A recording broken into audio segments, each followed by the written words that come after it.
ఈ మధ్య కాలంలో ఎంతమంది పిల్లలు మట్టిలో ఆడుకుంటున్నారు? అందరికీ స్క్రీన్ టైం ఎక్కువైపోతుంది. మొబైల్స్, టీవీస్ ఇవే కదా. ఇలా కాకుండా మట్టిలో ఎందుకు ఆడనివ్వడం లేదు? చాలా మంది పేరెంట్స్ నా క్లినిక్లో నేను చూసింది ఏంటంటే, మా పిల్లలు మట్టిలో ఆడుకోరు, నేను మట్టి అంటనివ్వను, ఇన్ఫెక్షన్స్ వస్తాయి, అది ఇది అంటూ ఉంటారు. కానీ అది చాలా తప్పు, చాలా పొరపాటుగా ఆలోచిస్తున్నారు. వాళ్ళు మట్టిలో ఆడితేనే అక్కడ చాలా బ్యాక్టీరియాకి వాళ్ళు ఎక్స్పోజ్ అయ్యి దానివల్ల వాళ్ళకి ఇమ్యూనిటీ డెవలప్ అవుతుంది. ఇలాంటి ఇమ్యూనిటీ డెవలప్ అయిన పిల్లలు స్కూల్కి వెళ్తే రేపు అక్కడ చాలా ఇన్ఫెక్షన్స్కి వాళ్ళు ఎక్స్పోజ్ అవుతారు. అప్పుడు ఈ ఇమ్యూనిటీ వాళ్ళని కాపాడుతుంది.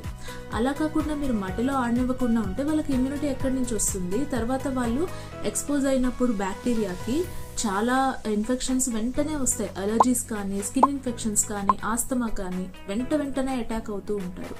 సో మట్టిలో ఆడనివ్వండి, అది చాలా మంచిది. కానీ ఆడిన తర్వాత హ్యాండ్ వాష్ జాగ్రత్తగా చేసుకోవాలి అనేది గుర్తుపెట్టుకోండి. వీలైతే స్నానం చేయించండి. నెయిల్స్ ఎప్పటికప్పుడు ట్రిమ్ చేసుకుంటూ ఉండాలి అనేది కూడా గుర్తుపెట్టుకోండి. ఎందుకంటే అందులో మట్టి చేరుకొని ఉంటుంది కాబట్టి.